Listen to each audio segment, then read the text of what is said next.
Sabe como meu filho falou aqui, a minha filha está internada, tá, mas está sob controle, amém? Teve uma, não se sabe ainda, mas aparentemente é uma pedra no rim, um cálculo renal, como eles falam. Está fazendo uma bateria de exames ali, uns 30 minutos no hospital. Está lá na São Lucas.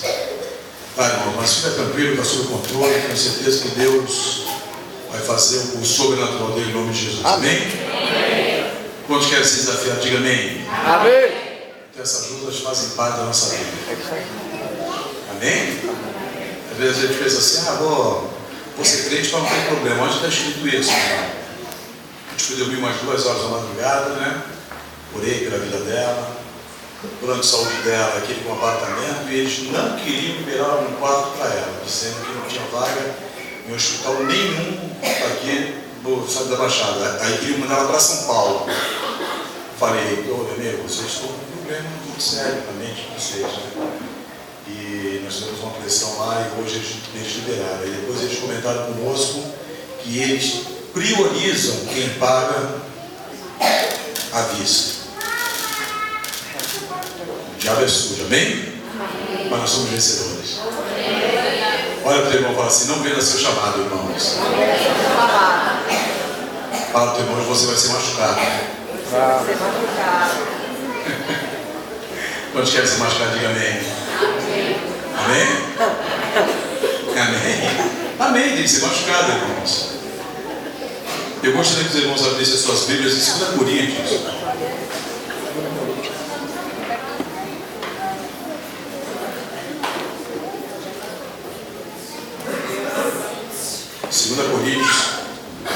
As crianças podem vir para cá? Eu estava testando vocês.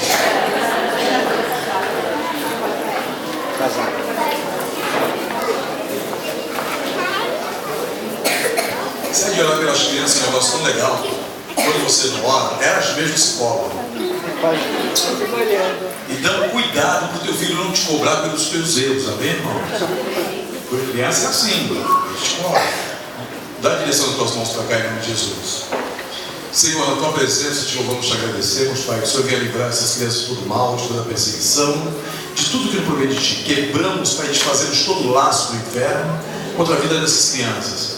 Toda maldição hereditária da primeira a 4ª geração vai ser repreendida agora, Pai, na autoridade que é o teu santo nome. É o que pedimos em nome de Jesus. Amém. E graças a ti. Amém. 2 Coríntios, capítulo 2, verso 24.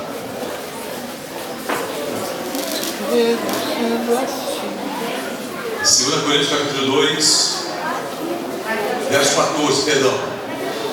Quando se encontrar, diga amém. Quem encontrou, diga misericórdia.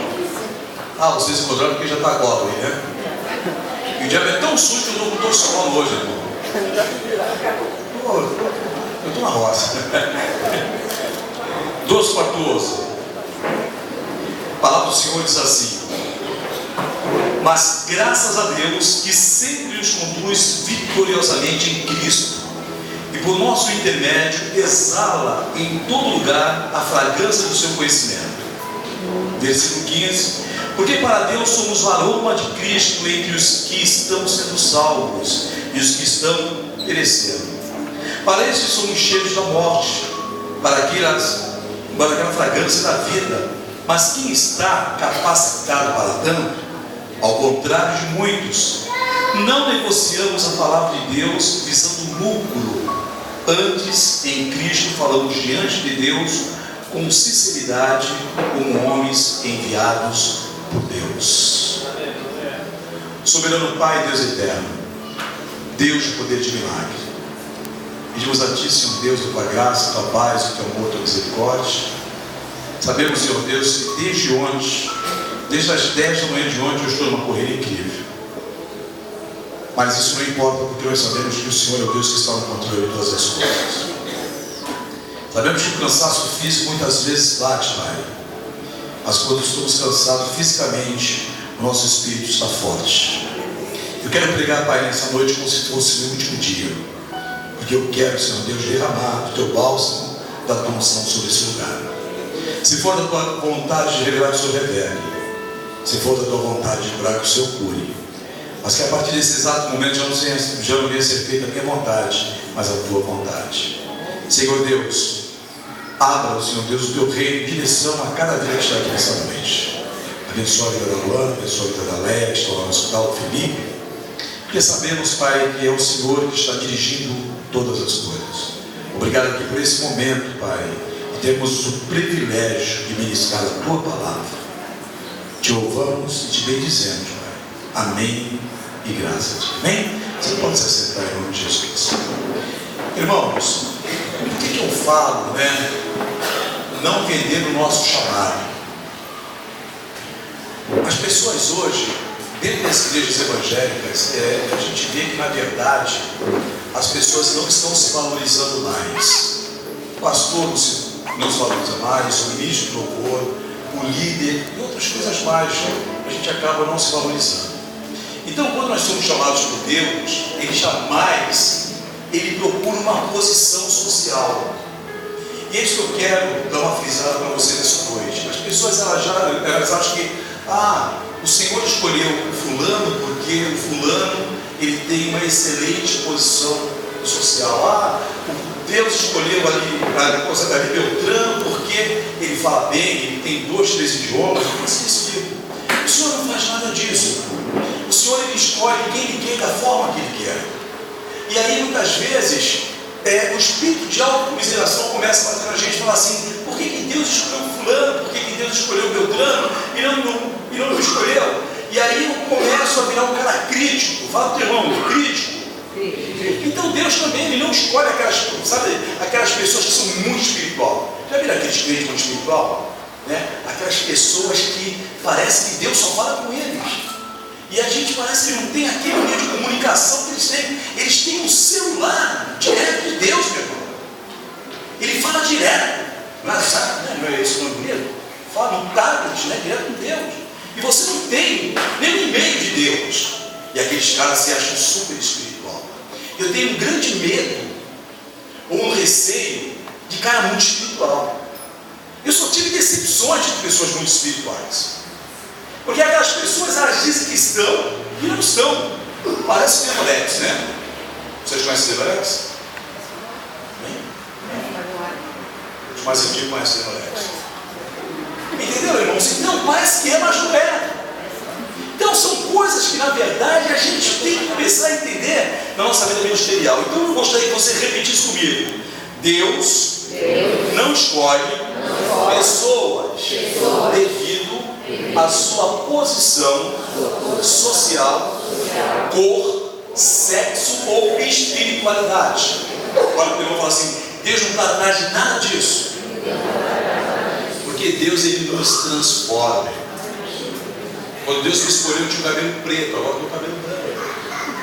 Então ele muda as coisas. Por que ele muda as coisas, pastor? Porque tem que ser do jeito dele. Tudo isso não significa que eu sou mais íntimo de Deus. Eu falo bem, então Deus vai falar mais comigo. Eu gosto de lembrar algumas coisas que eu já sei muito bem. Muito bem para ministrar. E eu acho que eu já contei isso aqui nessa história, aqui nessa igreja. Uma vez eu fui ministrar numa igreja no Morrinhos, uma igreja muito simples, muito humilde. E eu gosto de igreja muito humilde. Uma igreja muito simples. Mas o louvor dos caras é ruim, cara, muito ruim. E naquela época eu era ministro de louvor, então eu tinha um grupo comigo que nós andávamos. E nós achávamos cara.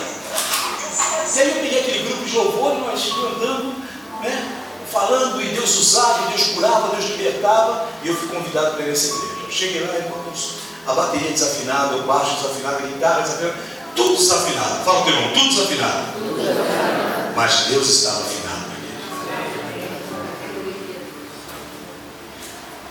Para o cara aqui, que gosta de música, aquele louvor era horrível. E aí eu lembro que eu fui para trás do altar, que eu fui orar. Irmãos, eu não consegui orar de tão desafinado que estavam os instrumentos, eles ensaiaram.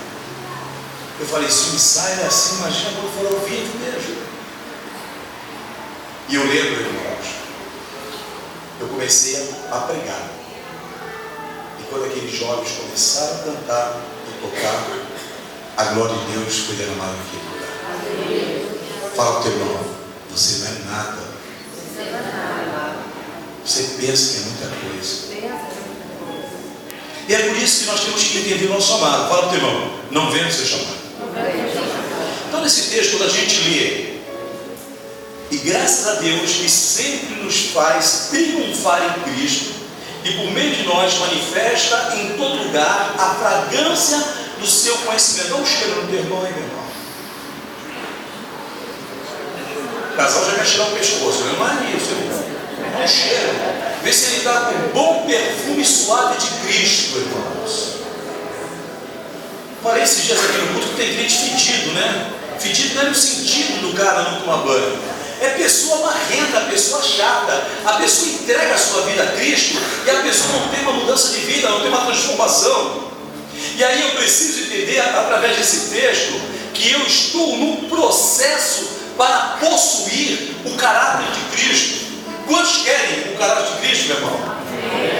Querer o caráter de Cristo é eu entender e compreender que a minha posição social, o meu sexo, a minha cor, a minha nacionalidade, seja lá o que for, não tem valor nenhum para Deus.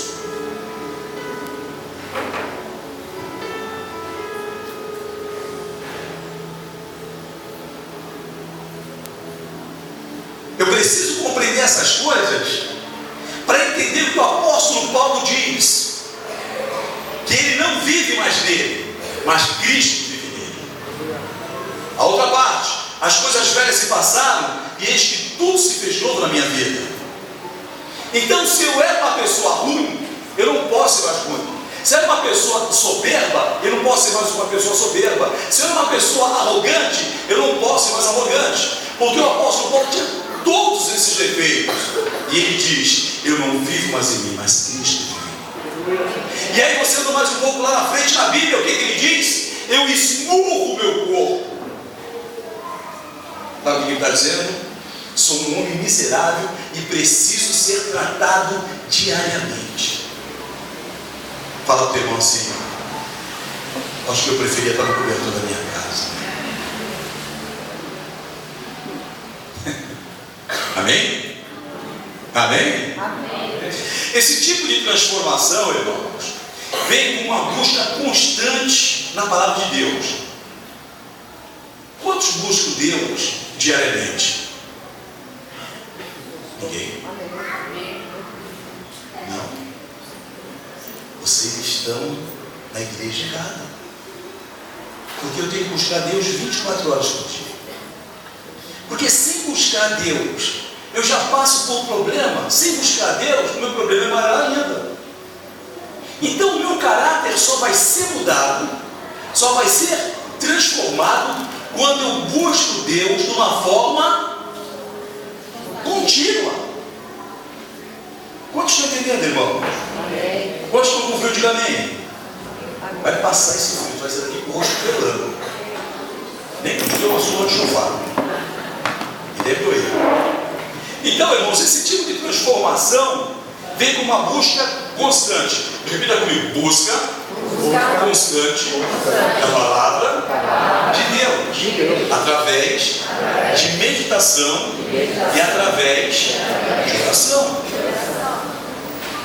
Quando eu entro nesse processo, a minha vida começa a ser uma vida transformada, uma vida totalmente modificada, uma vida totalmente trabalhada na presença de Deus. Eu tenho o hábito, todo dia de manhã cedo, de orar junto com o meu cachorro. Meu cachorro está virando crente.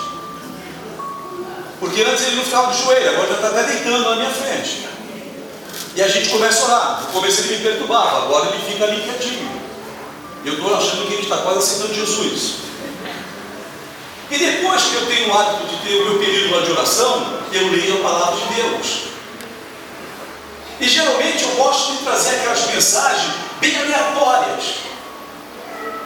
E hoje Deus me deu uma assim muito agravante. Aquelas que machucam a gente de manhã cedo e não dá nem vontade mais de tomar café. Mas aí eu comecei a entender que Deus está passando pelo período de restauração dentro da igreja evangélica e na vida dos pastores. Hoje eu estava conversando com um pastor, ele me procurou à tarde, lá no meu escritório, a gente estava depois nós almoçando juntos. E ele falou assim: cara, tu me ajuda? Eu te ajudo. Quando fala ajuda, a gente já pensa que é dinheiro, né? Me ajuda. Eu te ajudo. Ele falou assim: então, começa a orar para ver se eu posso fazer parte um dia do quadro Abelião. Você tem igreja. Ele falou: eu tenho igreja, mas vocês são diferentes. Vou repetir para irmãos. Ele tem igreja, mas ele falou que nós somos diferentes. E aí, quando a pessoa fala assim, que nós somos diferentes, eu vejo uma responsabilidade muito grande a cada dia que passa, na minha vida como pastor, na minha vida como homem, na minha vida como homem de negócio, na minha vida cotidiana. Porque se a pessoa nos vê que somos diferentes, eu estou reportando ou transferindo também essa responsabilidade para vocês. Agora eu te faço uma pergunta: como a pessoa te vê na rua? Ontem eu saí do hospital e eu fui muito bem tratado no hospital daqui da cidade. Maravilhoso. O cara estava furando o braço da minha filha como se fosse uma madeira. E fazia assim com a agulha. Eu falei: eu não sou médico, nunca me envolvi com a medicina, mas eu acho que está meio estranho esse negócio. Fazia assim, eu falei: não dá para ser de outro jeito, tem que ser assim. Não, sabe mesmo. E aí eu tive vontade de explodir. Porque de vez em quando a gente esquece que nós somos crentes. Quantos já esqueceram que são crentes da manhã? Ah, tu não pode esquecer essas coisas. E aí naquele momento que eu falei assim: eu vou me manifestar o Hulk gospel. Mas eu falei: eu não posso, eu sou pastor. E aí depois eu peguei a Luana, andando para ela na cadeira de roda, que ela estava com muita dor. O meu irmão falou assim: ah, irmão, eu te conheço, eu fui no congresso e você cantar. Eu falei: vou cantar. Se ela viu a filha cantar, imagina que já deve ter visto o pai pregar. Não posso me manifestar. E aí depois nós fomos para outra parte do hospital e houve outra manifestação, mas é totalmente errônea. E eu tentei manifestar novamente o Hulk gospel. E eu falei: não dá, porque existe nuvens de testemunha, como diz a palavra de Deus, amém? E aí quando eu estou saindo, com um cara de pitbull, que a minha cara não é muito alegre, eu estou saindo na porta do hospital, uma pessoa aqui que eu confesso para os irmãos que eu nunca vi na minha vida. Sabe o que ele fala? Ô, pastor Mesquita, tudo bem? Fala teu irmão: se liga, meu irmão. As pessoas estão vendo o teu comportamento. As pessoas estão vendo a tua atitude. Quantos estão entendendo? Diga amém. E aí no livro de João, capítulo 8, verso 32, tem um versículo conhecidíssimo que diz: e conhecereis a verdade. O que é a verdade? O que é a verdade? Fala para o teu irmão: a verdade é a palavra, desde que ela seja praticada. Senão ela não é verdade. É por isso que as pessoas falam assim: poxa, esse cara é crente, ele prega alguma coisa e vive outra. Então aquilo não é verdade, é mentira. Quantos querem viver na verdade? Então, para viver na verdade, eu tenho que viver aquilo que eu leio e aquilo que eu ensino. Eu estou falando agora de mim, pastor. Se eu não falar aquilo que eu vivo, e pregar aquilo que vivo, e viver aquilo que prego, a minha ministração não passa do forro. E aí eu sou mais um hipócrita que existe por aí. Eu posso falar bastante hoje que a minha esposa não está, tá, irmão? Porque quando eu falei, eu olho para ela e bom, depois ela assiste a pregação, ela briga comigo do mesmo jeito, não tem jeito. Mas eu cheguei num estágio muito revoltante na minha vida. E ontem, conversando com um amigo, com um pastor, ele falou, ele me chama de Deco também. Deco, eu quero falar contigo. Eu falei: pode falar, meu irmão. Meu amigo, eu sou apaixonado por ele. É um pastor que é policial também. Ele falou: rapaz, essa revolta que você sente, eu também estou sentindo, cara. Eu falei, aleluia, estou aumentando o exército. Por que nós nos revoltamos?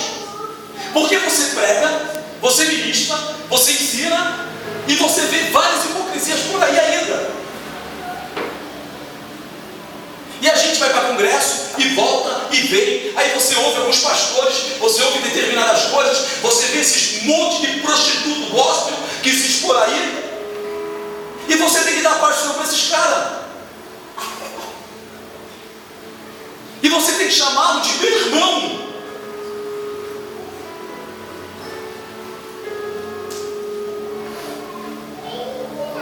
E vai virando uma coisa tão maçante dentro da igreja, que parece que ninguém quer ser totalmente transformado. Eu quero ser só meia boca. Conhece lâmpada de prefeitura? Isso é claro em cima, né? Embaixo é escuro. Mas a Bíblia diz assim que nós somos luz. A Bíblia te chama dizendo que você é o sal da terra. A Bíblia diz assim que aonde você chega, as trevas são obrigadas a se afastar. Mas não se afasta. E por que ele não se afasta? Porque eu estou vivendo aquela vida dupla. Eu estou vivendo aquela dividida, sabe, aquela bola dividida entre o santo e o profano.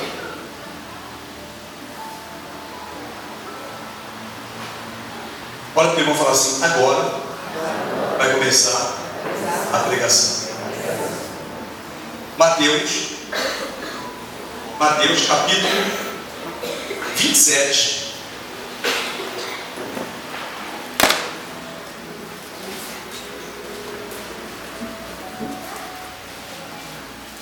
Verso 1 ao 5. Só dei uma pequena introdução, amém, irmão? Quando se encontrar, diga amém. Amém. Quem encontrou, pega a cola no pai.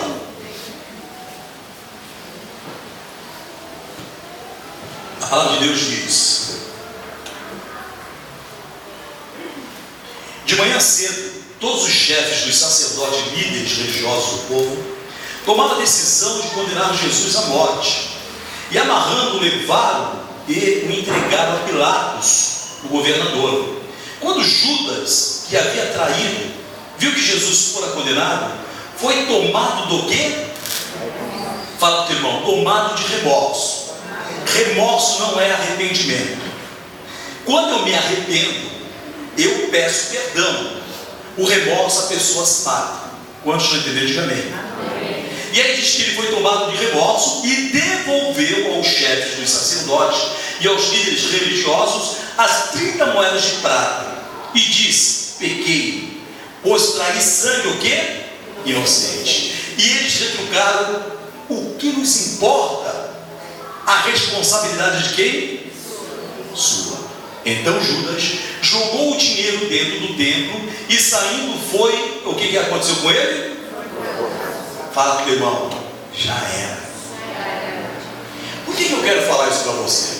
Porque Judas, na verdade, ele foi o primeiro discípulo de Jesus. Ele foi o primeiro escolhido de Jesus. Ele, na verdade, ele era o Antônio da igreja, o qual eu confio. O cara que se falar para mim, pastor, entrou 10 reais hoje, eu vou acreditar que entrou 10 reais, porque eu não vou falar para ele, deixa eu contar. Se ele falar, pastor, entrou 50 mil reais, eu vou acreditar, porque se entrou 50 mil, é problema dele. E Judas era esse cara. Judas era um homem de confiança de Cristo.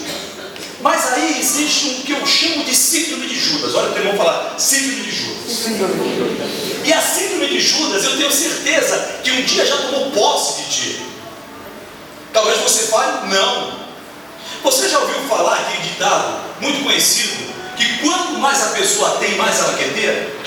Alguém já viu? Ouviu? Isso aí é a síndrome de Judas. Eu, como pastor, eu tenho o hábito, eu deixo o tesoureiro da igreja durante um período, enquanto essa síndrome não está pegando ele. Quando pega, eu invoco ele, eu mudo ele de lugar. Eu não deixo ele se matar. Quantos estão entendendo? Porque isso faz parte de um ministério dentro da igreja. Ministério de Judas. O ministério daquela síndrome que a pessoa acha que ela tem o poder do dinheiro. Ela acha que ela é dona de tudo aquilo. Eu não estou pregando com o Antônio, tá, irmãos? Eu estou citando aqui uma ministração que eu estou falando para toda a igreja. Algo que fica dentro de você. Então Deus me deu uma visão para quando uma pessoa está naquele cargo, durante um ano e pouco, eu já tiro e já coloco outra pessoa. E assim eu vou reciclando. Porque é uma síndrome que existe dentro da gente. É por isso que quanto mais dinheiro você tem, mais você quer. Quantos estão entendendo? E isso te deixa amarrado espiritualmente. Fala para o teu irmão, amarrado espiritualmente. Então, houve alguns erros aqui durante essa prisão de Cristo. Durante a prisão de Cristo, ocorreu 2 erros jurídicos. Tem alguns advogados aqui, eu estudei um pouquinho, acho que tenho um pouco de noção. Presta bem atenção, meu irmão. O primeiro erro, naquele período, não poderia condenar ninguém naquele horário, e muito menos julgá-lo. E aí os judeus do período, eles começaram a fazer alguma artimanha. Fala para o teu irmão, artimanha. Então, a primeira delas, não existia condenação sobre a vida de Cristo. Agora, como que eu vou julgar ou condenar alguém que não tem problema? Fala para o teu irmão, falso testemunho. Coisas que nós temos o hábito de nos comportar levantando falso testemunho de pessoas. Fala para o teu irmão, estou observando que eu ainda tenho a síndrome de Judas. Quantos estão entendendo? E aí nós condenamos as pessoas, foi o que aconteceu. Outras coisas, eles fizeram uma reunião. Irmãos, cuidado com reunião na casa de irmãos. Há uns 14 anos atrás, mais ou menos, eu também acho que já falei aqui, né? Nessa igreja, não sei mais onde eu já falei, alguns irmãos começaram a fazer reunião a meu respeito. E eu não sabia. E aí eu tinha um grupo que andava comigo. Não era um bando, era um grupo, amém? Era um grupo, não era um bando, era um grupo. E volta e meia nós subíamos um monte aqui, toda sexta-feira a gente subia, a gente era cara de oração. Eu gostava de orar, esse povo aqui gostava de orar, irmãos. E aí nós subíamos, orava, cara profetizava, caía fogo. E uma vez o meu irmão começou a olhar para mim e começou a chorar. Minha irmã muito amada, e ela olhava para mim, chorava, e na descida do monte ela falou assim para mim, eu não era pastora, ela era minha esquerda, ela era líder dela. Evita andar em determinados lugares. Eu falei, amém, mas eu já deixei de parar de andar em bar, eu não ando mais embocado. Não, em alguns cantos da igreja. Assim, ela chorando. Já viu o crente chorando?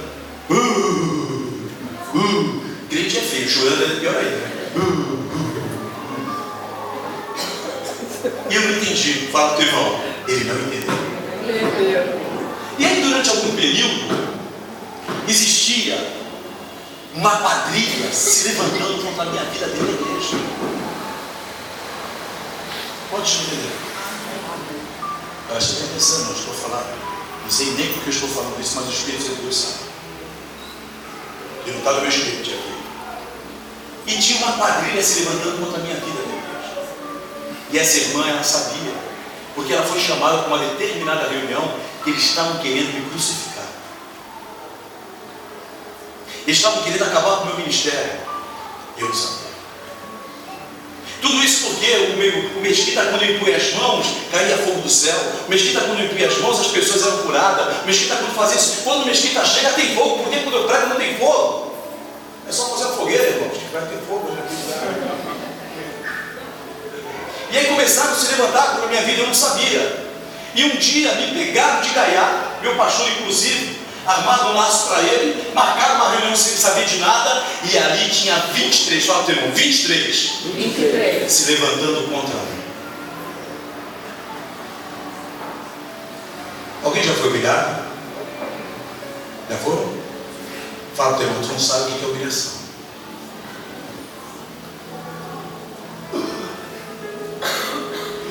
Alguém já foi chamado de falso profeta aqui? Tu não faz ideia do que é isso, né? E aí me colocaram numa roda e pá, pá, pá, pá, pá. Você uma vez me empurrou, que eu cheguei na minha casa com as nádegas toda roxa. O meu marido queria vir até tirar satisfação contigo. Eu falei, mas o marido é meu amigo, todo dia fala comigo. E aí fala do lado, fala do outro, e tira ali. E eu com a cabeça baixa, de repente entra minha esposa na sala, quase deu uma voadora, um rabo de arraia, ela ficou nervoso.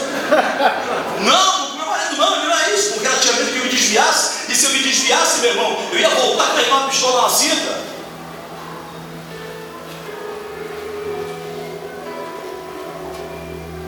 Se eu me desviasse, meu irmão, eu ia tomar algumas atitudes que não ia ser legal. E aí ela tinha essa preocupação comigo. Mas eu já tinha sido impactado e contaminado pelo Espírito Santo de Deus. E aí eu comecei a me questionar e todo mundo me bombardeou. Eu não concordo com o que você falou. E eu falei, Léa, fica firme, né? Dá um tempo, em nome de Jesus. Calma, deixa eu pensar.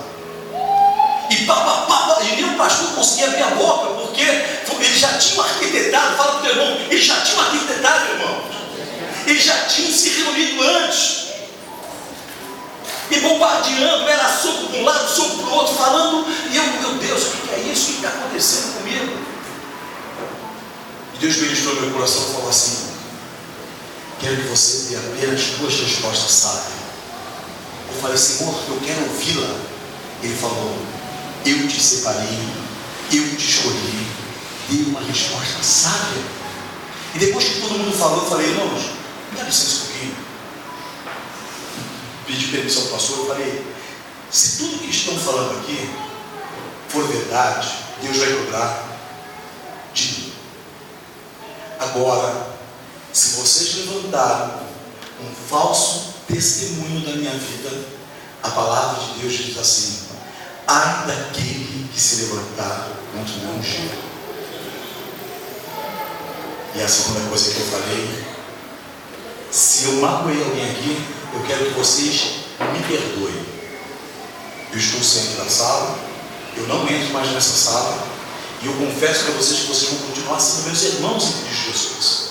Eu levantei. Sabe como eu levantei? Como um vitorioso. Porque todos eles conhecem o meu temperamento e achavam que eu ia descer além de todo mundo, irmãos. E eu fui para minha casa. E o Espírito Santo de Deus começou a ministrar no meu coração. Depois de uns 10, 15 dias, o pastor fez uma campanha e todo mundo tinha que ungir as pessoas que entrassem dentro da igreja. E quando eu estava entrando, uma irmã falou assim para ela: unge você. Aí ela, não, unge você. Não, unge você. Eu falei, quero que algumas de vocês me ungem, por favor. Não é uma hora, isso aí passou? Não, mas nós não vamos ungir você. Eu acho que o único que não foi ungido dessa campanha fui eu. Fala para o teu irmão assim: não mexa com um homem, com uma mulher, com uma criança de Deus. A primeira notícia que eu fiquei sabendo, que uma pessoa teve câncer. A segunda se separou do marido. A terceira largou a família. A quarta teve câncer. E assim foi uma reação em cadeia. Tudo isso porque muitas vezes nós não entendemos o nosso chamado. E a gente fica brincando com homens e mulheres de Deus.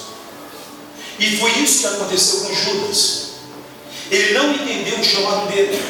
Ele não compreendeu quem o chamou. E aí ele começou a brincar com Deus.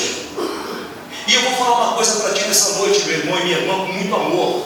Se Deus te chamou, não brinca com aquele que te chamou. Se você está brincando com algum homem ou com mulher de Deus, não brinca com homem ou com mulher de Deus. Porque a consequência vem lá na frente. E muitas vezes vem para te machucar. Muitas vezes vem para tirar você de ordem. Então são coisas que nós precisamos entender nesse texto. que a gente não brinca, porque homem de Deus é homem de Deus. Olha o que não fala assim, homem de Deus é homem de Deus. Quando eu confesso Jesus, eu preciso entender que eu nasci de novo. Então, se você tem alguma raiva de alguém, conserta-se com aquela pessoa, para não deixar aquela raiva minar o teu coração. Porque se aquela raiva minar o teu coração, vai trazer uma maldição para a tua vida. Quantos estão entendendo? Eu, Mesquita, tive que pedir perdão já para várias pessoas,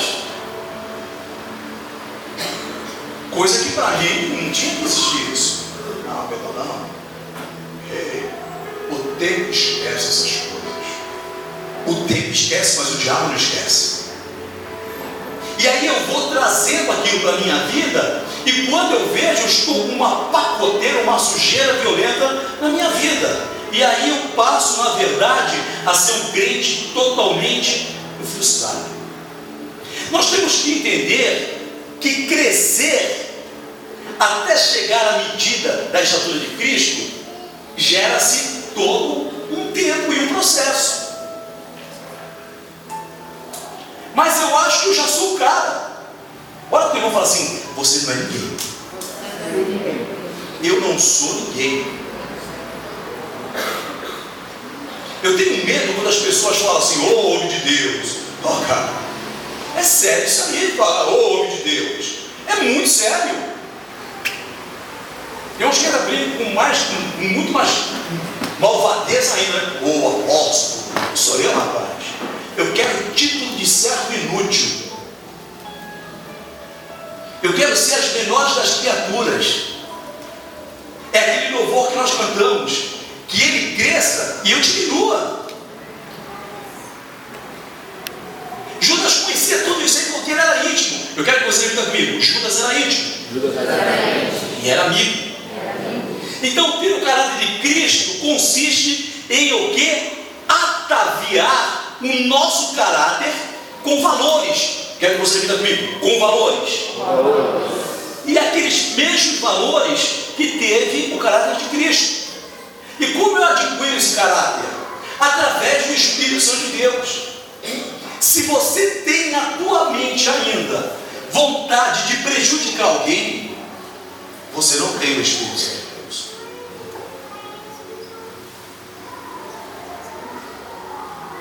Se você tem vontade de dar alguns murros gospel de vez em quando, você não tem o Espírito Santo de Deus. Quantos estão entendendo? Amém. Quantos estão entendendo? Diga amém. Amém. Presta bem atenção, meu irmão. Judas foi um dos primeiros discípulos, como eu falei aqui, escolhido por Jesus. Ele nasceu em Quiliote, região da Judéia, diferente dos outros apóstolos que nasceram na Galiléia. Os galileus não tinham credibilidade. Mas quem nascia em Quiliote tinha. Homens respeitados. Galileu não. Subclasse. Isolados. Apóstolo Pedro, irmãos, o judeu não come peixe com pele, só com escama. Apóstolo Pedro já vendia os peixes já tratados para enganar o povo. Galileu, o Nilson não faz isso. Quando é pele, é pele, né, Nilson? Quando é escama, é escama. E aí ele fazia isso. Os estudiosos dizem que ele tinha esse jogo de tudo. Não, que Judas não. Judas era tudo certinho. Era o cara que organizava, era o cara que contava centavo por centavo. Fala para o irmão: centavos por centavos. Ele foi amigo e discípulo de Jesus. Judas, ele era homem casado, pai de vários filhos, e eles também discípulos de Jesus, sendo possivelmente convidado para exercer o cargo de tesoureiro do ministério de Jesus. Durante 3 anos, presta bem atenção, exerceu o seu ministério aqui na terra, carregou o alforje que continha as economias do ministério de Cristo. Fala, teu irmão, ele era muito importante. Ele fazia diferença, mas não entendia o seu chamado. Não entendia o seu chamado.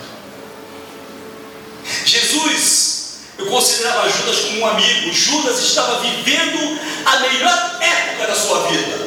Vamos repetir todos juntos. Se eu viver a melhor época da minha vida, eu preciso vigiar mais. É nesse exato momento que Satanás, ele te pega. Quando você está vivendo o melhor da tua vida. Porque quando você vive o melhor da tua vida, você esquece de fazer o teu diário de bordo, meu irmão. Você esquece de fazer o teu bandário. Você esquece de fazer, as tuas tarefas. Quando você vive o melhor da tua vida. É por isso que muitos crentes nunca passam a viver o melhor da vida dele. Estão sempre naquele processo. Porque Deus sabe muito bem que se deixar ele com o melhor, ele vai se lambuzar. Ele vai esquecer.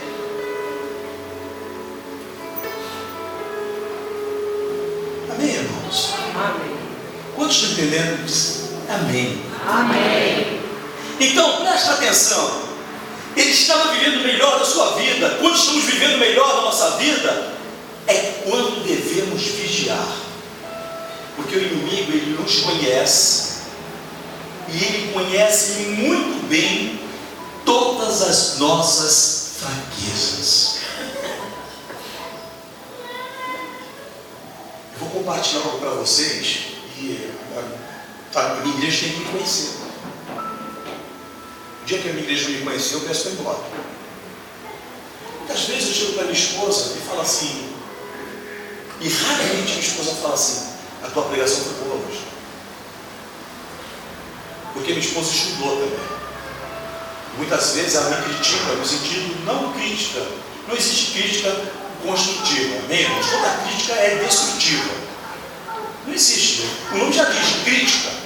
Se alguém for contra, não tem problema. Mas, existe crítica. Todos os críticos são frustrados. É por isso que ela é crítica. E aí ela fala assim, não, você fez essa colocação, aí eu tenho que voltar no estudo para estar explicando para ela o que Deus me revelou. Aí ela fala assim, agora eu entendi. Pode ver, quando ela está no meu culto, ela está escrevendo tudo. Depois em casa, irmão. É uma Bíblia de um lado e a Bíblia do outro.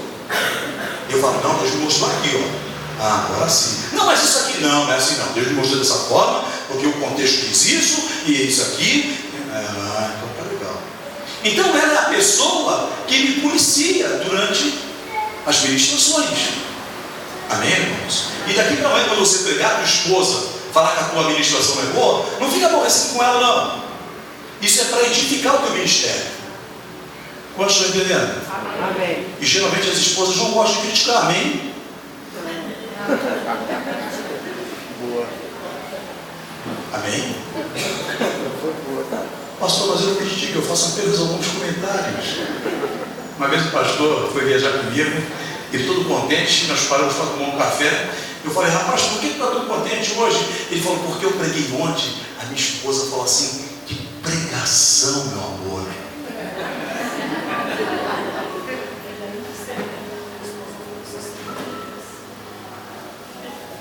Com o passar do tempo, Judas começou a observar todo aquele dinheiro entrando no alforje. Eu quero que você entenda uma palavra. Judas não era ladrão. Judas não era ladrão. Você não vê a Bíblia falar que ele roubou dinheiro. Judas não era ladrão. Mas Judas tinha algo que nós não temos. Ele se tornou uma pessoa ambiciosa.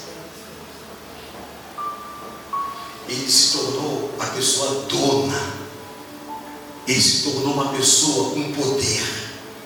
Quem tem dinheiro tem poder, amém, irmãos? Amém? Alguém concorda comigo? Amém. Eu concordo, quem tem dinheiro tem poder. Vai aprender, vai soltar, faz o que quer, tem dinheiro. Então, quando você tem o dinheiro, você se torna poderoso. Mas o nosso tesouro é de Cristo.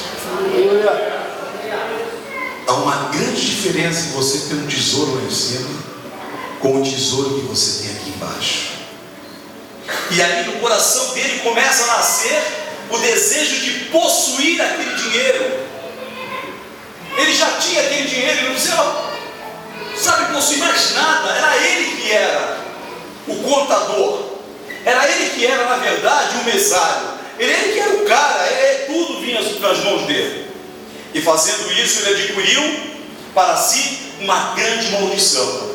Quando nós nos tornamos escravos do dinheiro, ele nos traz uma maldição.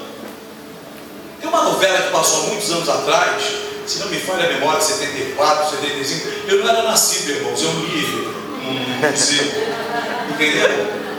Se não me falha a memória, tinha até uma música que eu dava esse dinheiro na mão, vendo na mão, que é desse tempo mais antigo, né? Veterano, né, meu irmão?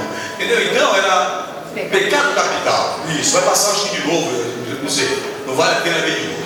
Né? Pecado capital, meu irmão. E aquele cara, ele era um cara honesto, se não me falha a memória, ele era um motorista de táxi. E deixaram uma quantia no carro dele. E ali aquilo fez o quê? Que ele se tornasse poderoso. Fala para o teu irmão, cuidado com quantias que você vê diariamente, meu irmão.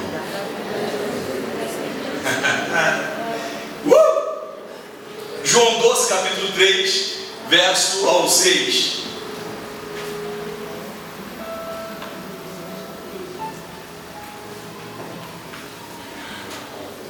O que diz? Olha que perigo. Então Maria, tomando uma libra de bálsamo de nardo de grande preço, ungiu os pés de Jesus e o enxugou com os seus cabelos, e encheu-se a casa do cheiro do bálsamo. Mas Judas Iscariotes, um dos seus discípulos, aquele que havia de trair, disse: por que não se vendeu este bálsamo por 300 denários e não se deu aos pobres? Ora, ele disse isso não porque tivesse cuidado dos pobres, mas porque ele era o quê? E tendo a bolsa, subtraiu o que nela se lançava. Eu falei que ele não era ladrão, amém? Amém? Amém. E ele não era ladrão. Esse ladrão é aquele que toma posse e quer levar vantagem das coisas. Quantos estão entendendo? Não era ladrão de subtrair. Ele era ladrão e tendo a bolsa, subtraía o que nela se lançava. Ele pegava e levava para contar. E aquilo foi criando uma ambição dentro dele de poder. Ele não roubava para comprar terras. A Bíblia não diz que ele era cheio de terras. Mas esse tipo de ambição, esse tipo de roubo vai crescendo. É a mesma coisa do cleptomaníaco. Já ouviu falar? O cleptomaníaco, o que ele faz? Ele tem poder, ele tem que furtar, ele não rouba, ele furta isso aqui e ele guarda. Porque ele fala assim: isso aqui é meu, eu consegui, aquilo alimenta ele. O que ele fazia? Ele roubava, guardava para levantar o seu eu. E é por isso que eu chamo de síndrome de Judas. Quando nós queremos tomar conta de algo que não pertence a nós. Quando eu quero o ministério de alguém que não é o meu. Eu quero o ministério daquela pessoa, eu me torno uma pessoa possessiva.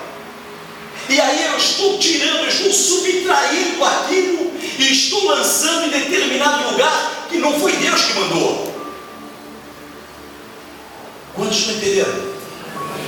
Presta bem atenção. Judas então passa para os religiosos uma senha de identificação. Que senha é essa, pastor? Mas assim, termo. Não é cavalo, não, agora é o seu beijo. Ele beijou. Aquele que eu der um beijo no rosto, estes vós podeis prender, pois ele é quem vocês procuram.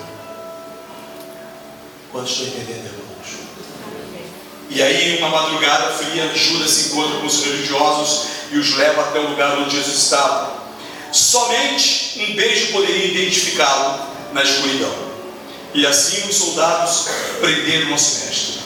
O dinheiro que Judas recebeu por pagamento pela traição saiu do cofre das ofertas. Preste atenção aqui. A grana que os sacerdotes deram para ele, sabe de onde saiu? Sabe de onde saiu? Sabe? Fala para o teu irmão, da casa de Deus. Então o que entra aqui é sagrado. Irmãos, vocês não fazem ideia do meu temor. Vocês não fazem ideia, quando eu assino os relatórios ali para o Antônio, como é que eu fico? Quando eu questiono ele, não de desconfiança, mas eu falo, quem pediu isso aqui? Antônio? Vai fulano, eu assim.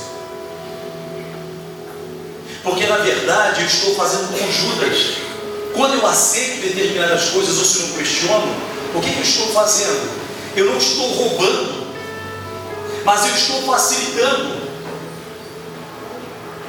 E as coisas de Deus nós não facilitamos, porque Deus na verdade Ele nos chamou. E quando eu não entendo o meu chamado, eu estou vendendo o meu chamado. Fala para o teu irmão, quanto está valendo o teu chamado, hein, meu irmão? Quanto está valendo o teu chamado?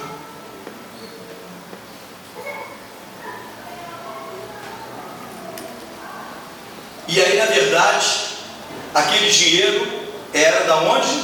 De dentro do santuário. E por ser maldito, eles não quiseram mais o dinheiro. Quando ele teve o remorso, não foi arrependimento. Se alguém falar, Judas se arrependeu, Judas não se arrependeu, ele teve remorso. E aí o que ele pegou o dinheiro? Ele foi fazer o quê? Foi devolver. E eles fizeram? Por que eles não fizeram? Porque era maldito. Dinheiro maldito. Agora é interessante, eles que facilitaram tirar aquele dinheiro, Judas tinha essa velocidade de deixar sempre uma sobra guardando, será para quê? Talvez quando eles fossem tirar o outro passaporte ou fazer outra viagem, né? A Bíblia diz que ele roubava para ele. Diz que ele, caixa 2. Quantos conhecem caixa 2 aqui, irmãos? Caixa 2. De caixa 2, vamos deixar lá uma sobra. Quando voltar a grana, eu falo, Jesus, eu fui inteligente, eu fiz o caixa 2. Fala para o teu irmão, o nosso Deus não precisa de caixa 2. Jesus, eu tenho uma grana aqui a mais. Jesus fala para ele, ei meu irmão, então como isso aí, rapaz? Ah, eu sempre pegava a sobra e guardava. Quantos estão entendendo, meu irmão? Quantos estão entendendo? Amém. E por ser maldito, eles não quiseram que o dinheiro voltasse para os cofres das ofertas. Eles então decidiram o que fazer, comprando um lugar onde o próprio Judas seria sepultado. Sabe o que eu tive que fazer uma vez, irmãos? Eu tive que voltar para aquelas pessoas que me perseguiram e falar assim, eu não tenho nada contra a tua vida. Talvez você até pense que eu tenho. Você já foi perdoado. Você já foi perdoada. Eu, irmão, é verdade. E aí, recentemente, algumas foram curadas já, outras voltaram para o seu esposo, só porque eu entendi que eu estava carregando também aquilo junto comigo. Fala para o teu irmão, se livra do caixa 2.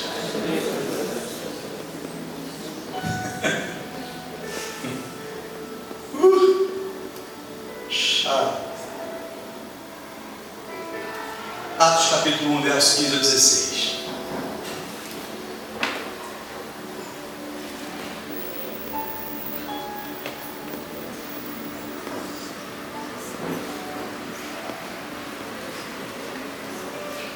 Naqueles dias levantou-se Pedro no meio dos irmãos, sendo números de pessoas ali reunidas cerca de 120, e disse: Irmãos, convinha que se cumprisse as escrituras que o Espírito Santo predisse pela boca de Davi acerca de Judas, que foi o guia daqueles que prenderam a Jesus. Amém? Olha que interessante. Tem coisas que tem que se cumprir. Olha que eu falo assim, tem coisas que tem que se cumprir. Mas você não precisa ser um agente de Satanás. Tem coisas que vai ter que se cumprir na nossa vida, não tem jeito. Mas o diabo, eu não posso dar legalidade a ele para que ele venha me usar. Uma vez eu me questionei em algumas coisas meio loucas, né, irmãos?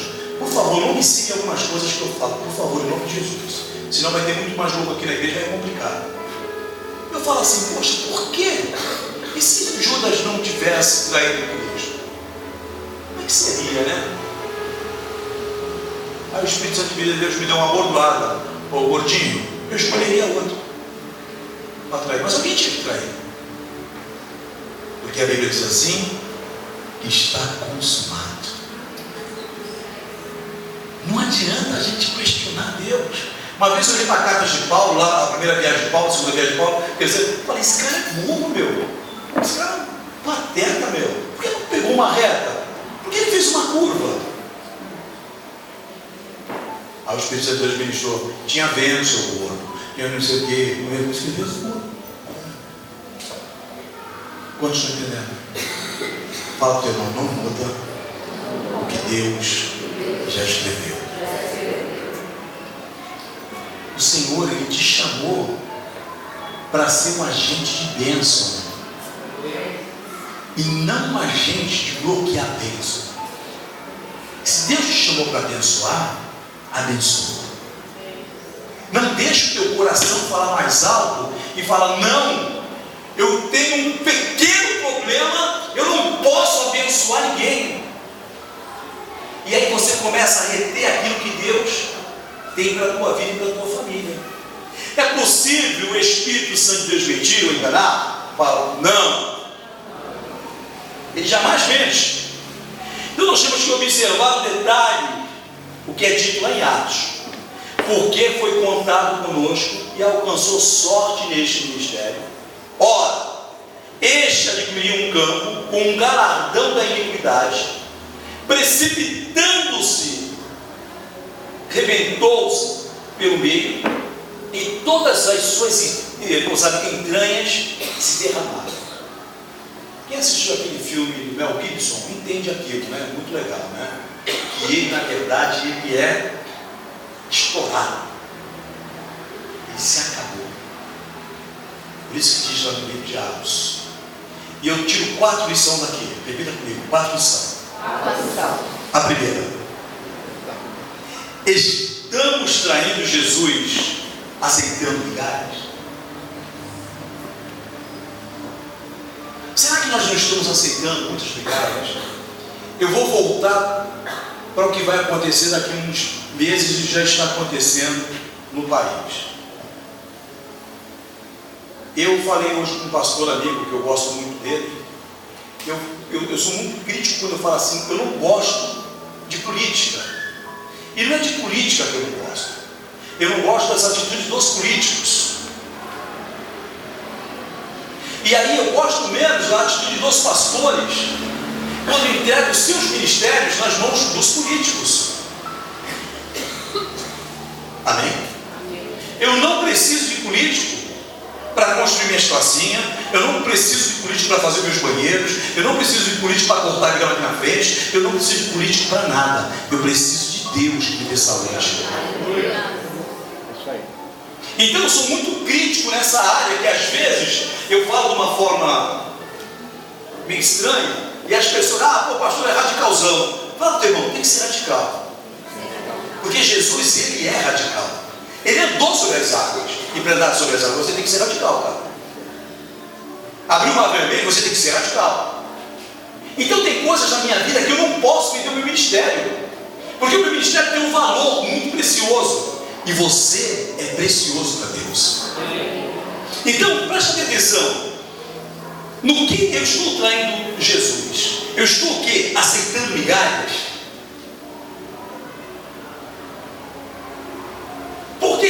aceitar migalhas? Porque eu não estou satisfeito com o maná.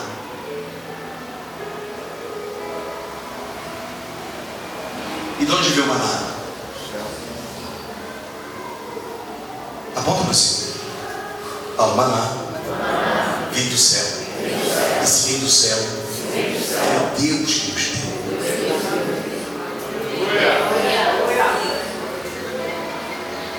Número 2.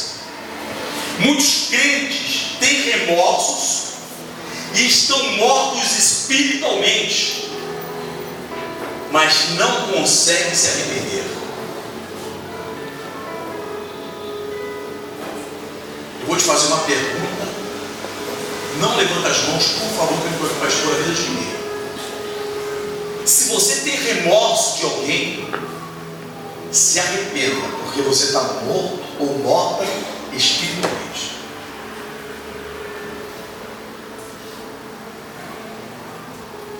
O que é remorso? Eu tenho uma mágoa, eu tenho algo no meu coração contra meu irmão, e eu não consigo liberar perdão para ele.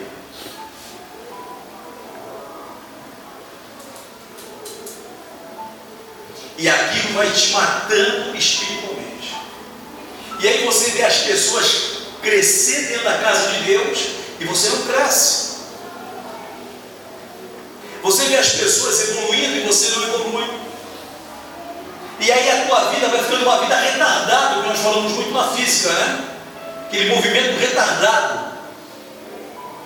Uma falsa evolução. Você cresce, mas permanece no mesmo lugar. Quantos estão entendendo?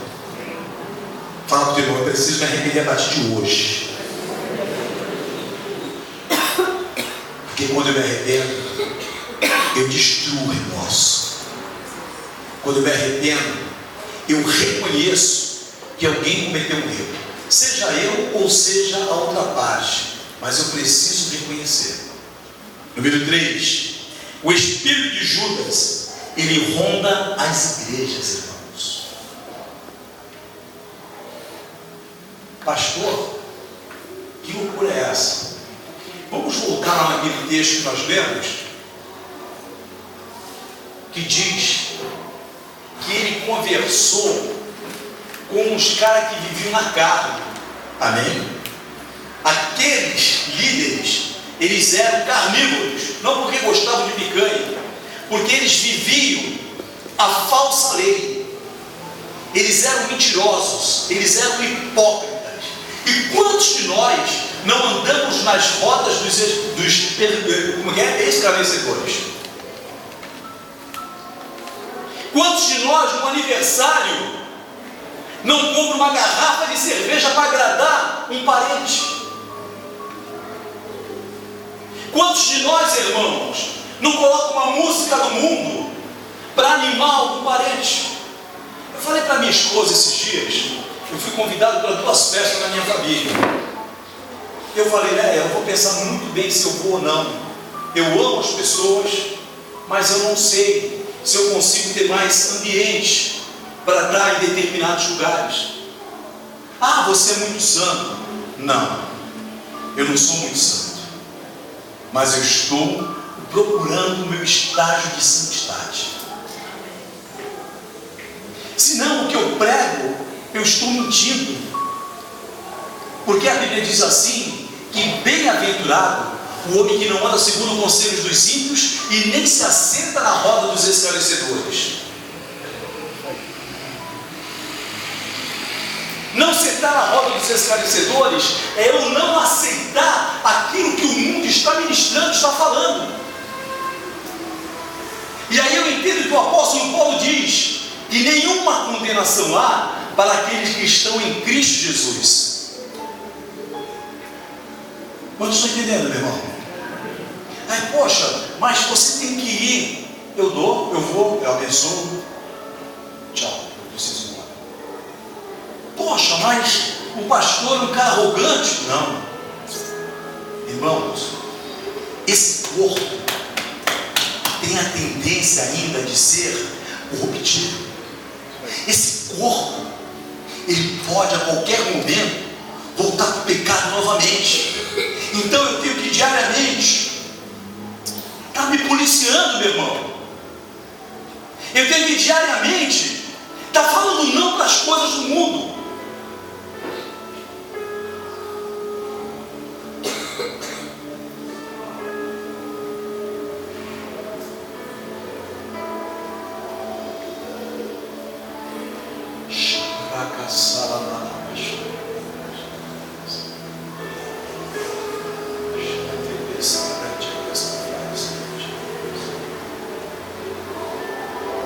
E é por isso que nós pastores às vezes não conseguimos mudar aquilo que Deus nos mandou mudar.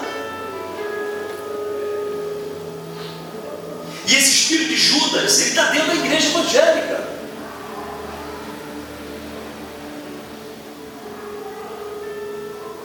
Irmão, só tenho meu irmão, sou apaixonado pelo meu irmão, o senhor está comigo. Mas quando ele faz algum evento na casa dele, eu não vou. Eu não vou.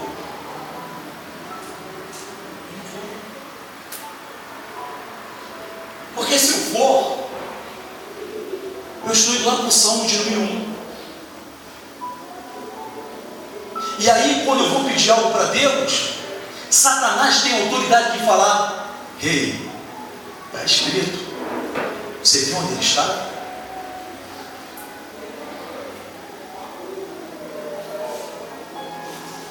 Quantos estão entendendo, irmãos? Fala para o teu irmão: eu sabia que ele se machucava hoje.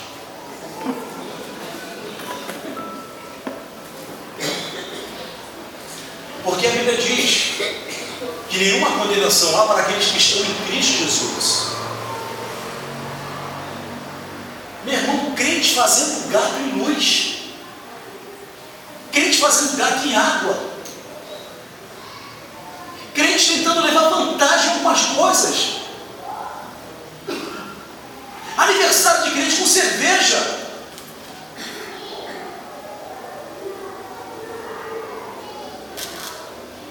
E aí, como é que eu posso encontrar um grau de santidade? Como é que eu posso falar que teu reino venha?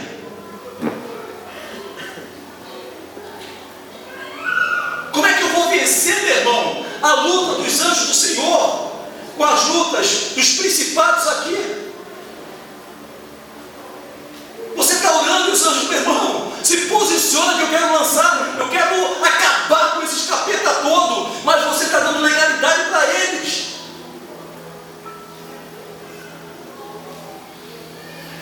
Ah, carabaça.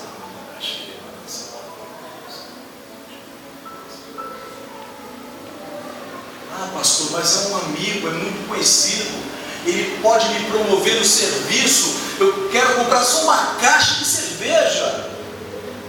Quando você compra uma caixa de cerveja para a tua casa, demônio chamado marujo vem junto.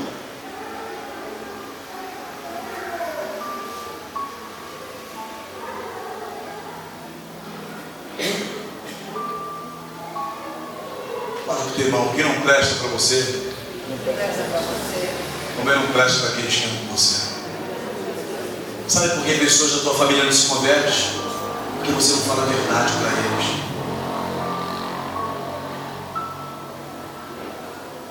Todos os meus irmãos, sem exceção, me respeitam. Porque se eu falar a verdade para eles, eu vou falar a verdade. E eu vou continuar amando todos eles, mas vou continuar falando a verdade. E eu sou o caçula de uma família de 7. Mas eu falo a verdade. Porque um dia eu quero ver todos esses bancos cheios, com todos eles aqui em nome de Jesus. Mas se eu não prego aquilo que eu vivo, como é que a pessoa vai se converter? Como é que a pessoa vai vir para a casa de Deus? Número 4.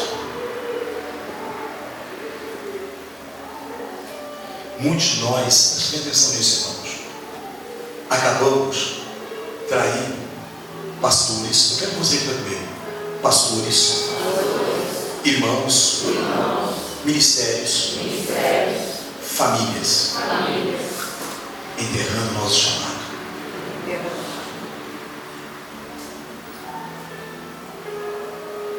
quantas ovelhas, graças a Deus nunca aconteceu aqui na nossa igreja, mas quantas ovelhas eu já não vi trair pastores.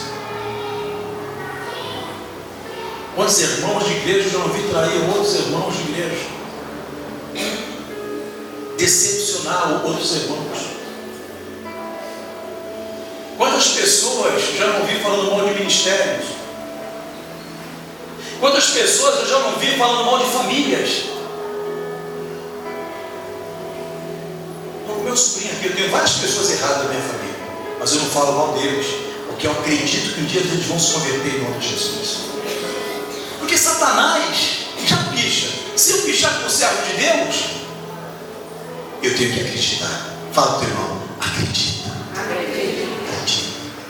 Eu acredito. Irmãos, eu devo ter mais de 20 e poucos sobrinhos. É uma quadrilha, é um bando. Se vir todos os meus sobrinhos para cá, os filhos dos meus sobrinhos, vêm meus irmãos, eu tenho que ter umas 4 igrejas. E eu creio nisso. Porque a Bíblia diz que será salvo eu e a minha casa. E Jesus ainda não voltou, sabe por quê? Porque você ainda precisa pregar na tua casa. Você precisa ainda dar muito testemunho na tua casa. Pastor, mas eu só tomo um cálice de vinho, não faz mal. O médico falou que é muito bom. Compra o suco de uva lá no mercado do Marcos, é a mesma coisa. É o mosto aquilo, irmãos. Foi o vinho que Jesus tomou, o mosto. É suco de uva pura. Se beber demais faz até mal, da dor do estômago. Não, pastor, mas eu preciso tomar um cálicezinho. Fala para o teu irmão, você toma um cálicezinho e vai para o inferninho. Tem jeito, meu irmão. Eu lembro do primeiro retiro que nós fomos de casais. Uma ovelha nossa falou, pastor, me explica. Eu falei, o que foi? Minha geladeira está chapada de cerveja. Eu falei, o que tem? Quem mandou tu abrir a orelha? Pastor, mas aquele ficou olhando para mim. Eu falei, não, você que ficou olhando para ela. Porque cerveja de onde eu conheço não tem olho, meu irmão. E o que eu faço, pastor? Olha, tu tá doido para beber, né, cara? Então somos nós que somos atraídos com essa síndrome de Judas. Eu tenho que andar com alguém porque eu preciso fazer a diferença. Cara, teu irmão, você precisa fazer a diferença, coisa nenhuma, meu irmão. Seja você mesmo, seja natural. Eu não lembro quem falou para mim ontem, também minha esposa. Não lembro onde nós estávamos. E é um crente também, é crente. Minha esposa falou assim, olha, isso aqui não tem mais, isso aqui é meio maluco, o jeito dele, né? Aí ela falou, pastora velha, deixa ele assim mesmo. Deixa ele assim mesmo. Deus gosta desses caras que sem parafuso, que assim ele vai colocando todos os parafusos dele. Ela falou, pensei que você fosse me trazer uma palavra X, você me trazer uma palavra Y. Fala, teu irmão, continua do teu jeito, cara. Do jeito que Cristo te formou, te fez. Quantos estão entendendo? Quantos querem mudança? Quantos querem se livrar dessa síndrome? Fica de pé em nome de Jesus. Amém.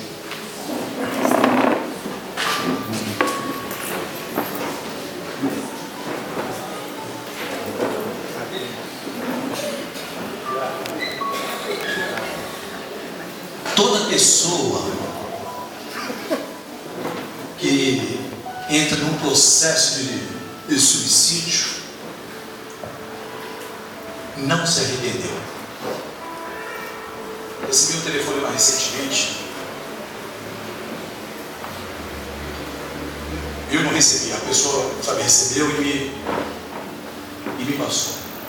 Pastor, querem falar do senhor porque a pessoa quer se matar. Eu falei, manda se matar. Quem quer se matar? Não avisa, irmão. Manda se matar. Quero te matar. É mais uma alma penada para me expulsar. Sai daqui, em nome de Jesus. Quer se matar? Pode vir, meu pecado, pode vir. Aqui pode ir, não tem problema. Ah, irmão, eu quero me matar. Mas por que se matar? É a coisa mais fácil de se matar, irmãos. Eu quero me matar. Avisa que eu vou me matar. Capeta, vai na casa dela lá, cara. Vai ter esse matar. Leva teu carrinho de mão, leva ela embora. Pô, cara. Porque a Bíblia diz assim que quem se suicida vai para onde? O inferno. Pô, a vida é tão boa que quer me matar. Vocês estão entendendo, irmãos? Por quê? São pessoas que, na verdade, traz aquela amargura dentro do coração, traz essa síndrome de Judas e não quer se converter. Olha para o teu irmão sério, como homem de Deus, aponta o dedo para ele, pode apontar, eu sou responsável. Mas se converte, meu irmão. Sou crente. Converte. Se converte. Eu tenho uma raiva quando eu vou aconselhar jovem. Ah, pastor, eu não estou aguentando a minha namorada. Mas não vai fazer o quê, meu irmão? Não é possível. Bate com a cabeça na parede, cara. Ah, pastor, sabe? É que estou doido para agarrar. Esse nome de Judas tem dia.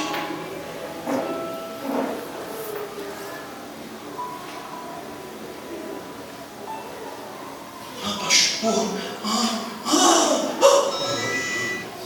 Vou botar um telefone agora. Olha isso, meu irmão. Eu estou melhor para a vida. Começa a ler a Bíblia de manhã cedo para tu ver se o diabo vai mandar tua namorada para uma calcinha nova. Olha a Bíblia. Olha a Bíblia. Olha a Bíblia. Lê a Bíblia todinha. Quando ela chegar perto de tu, faz: sai de mim agora, pombagira. Vai! Vai! Voltei. Se liga, meu irmão. Tem jeito. Vai ficar sozinho no particular, vai acontecer o quê? Aí vai falar que o bicho papão me pegou. O bicho papão me pegou, pastor. Não é bicho papão, não. O bicho papão tem nome. Síndrome de Judas. Quantos estão entendendo, meu irmão? Amém. Quantos querem passar por essa mudança? Eu quero profetizar para a vida. Quero depositar algo novo sobre a tua vida. Irmãos, o diabo, ele conhece a gente, esse desgraçado, sabe? Ontem, a minha filha sentiu uma... Eu tenho umas ações assim meio egoístas, né? A minha filha falou: pai, eu vou fazer um exame. O exame me presta o carro. Peguei meu carro para ela, subi para o escritório. Aí voltou ela. O que foi, pô? Estou pensando que ou tinham assaltado, ou tinham roubado o carro. Falei: o que foi? Mas pai, estou com muita dor. Falei: então já chega falando que está com dor. É mais fácil para a gente ajudar. Não é verdade? Eu tenho esse pensamento biológico, né? A minha esposa fala assim: olha, você nunca dá recado para ninguém que alguém morreu. Porque sabe como que eu ligo? Falando, tá, olha, morreu, tá? Ela não suporta quando eu dou um recado. Por que, Maria? Sabe, você conhece o fulano, aí você conta aquela história toda e o coração da pessoa fica... Aí você fala: morreu, morre. Então os médicos já provaram que quando você dá a resposta imediata, a pessoa morre. Então quando eu tenho que dar algum remédio, eu falo: não vai, você não. Vai todo mundo, menos você. Eu sou bem assim. Mas por que tu já me chamou de imediato? Ah, não, mas daqui a pouco eu vou ficar boa. Eu falei: daqui a pouco vai ficar boa. Amém. Aí voltei lá para meus contratos. Luana?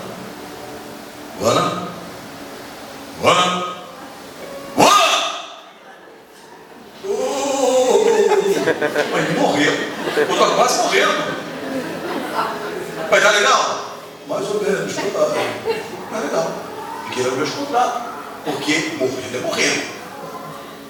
Aí minha esposa ligou, me deu um corretivo. Por que tu não levou a Luana no médico ainda? Eu falei: não pediu.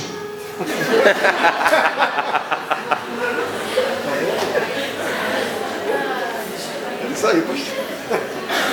Pô, sabe, repita comigo. Quem está com dor de dente. Ele está com dor de dente. Vai aonde? No dentista. O dentista vai na tua casa? Não. Aí eu falei, tá legal, entendeu? Vamos, levanta agora. Vamos médico comigo. Vamos, vem agora. E estava mal, realmente. Mas tem coisas nas nossas vidas que a gente tem que ser bem objetivo. Fala pro teu irmão, bem objetivo. Porque Deus quer ser objetivo contigo nessa noite. Deus vai ser objetivo contigo nessa noite. Irmãos, você está morrendo? Ei, eu estou quase morrendo. Ou estou morrendo literalmente. Mas, eu estou quase, ainda não vou dar mais um tempo. E com Deus é assim. Ele quer que você seja objetivo. Vou repetir. Deus quer que você seja objetivo. Se Judas fosse objetivo, eu acho que quem ia para a forca era Pedro. Porque Pedro traiu do mesmo jeito, meu irmão. Pedro fez pior, negou. Quantos estão entendendo? Se ele falar, Jesus, mas não, sabe, tem um remorso, vou devolver as moedinhas lá, porque ele vai me quebrar meu galho. Negativo, meu irmão. Fala pro teu irmão, devolver moeda. Não quebra galho de ninguém. O que quebra o galho, o que resolve a minha situação, é eu ter um posicionamento. Aleluia. Isso aí. E foi isso que eu comecei a colocar em prática na minha vida. Posicionamento. Vou falar para a minha igreja, porque 99% aqui são minhas ovelhas. Ou tu me amas, ou tu me odeias, cara. Porque eu nunca vou falar aquilo que te agrada. Eu sempre vou falar aquilo que te fortalece. Aleluia. Porque muitas vezes o que não te agrada vai te fortalecer lá na frente. Eu tenho uma frase que eu escrevi ontem, eu escrevi muita frase. Eu sempre gostei disso, desde quando eu era do mundo. A verdadeira conquista são aquelas que te deixam marcas. Porque as marcas vão te ensinar aonde você errou. Quer repetir comigo? As verdadeiras conquistas. As verdadeiras conquistas são aquelas que te deixam marcas. Porque as marcas vão te mostrar aonde você errou. Amém? Eu quero orar pela tua vida. Se você quiser sair do teu lugar, pode ser que nessa noite eu quero pôr as mãos sobre a tua vida. Aquilo que está comigo, eu quero tocar na tua vida para você ficar cheio dele também. Se você quiser sair do teu lugar, amém.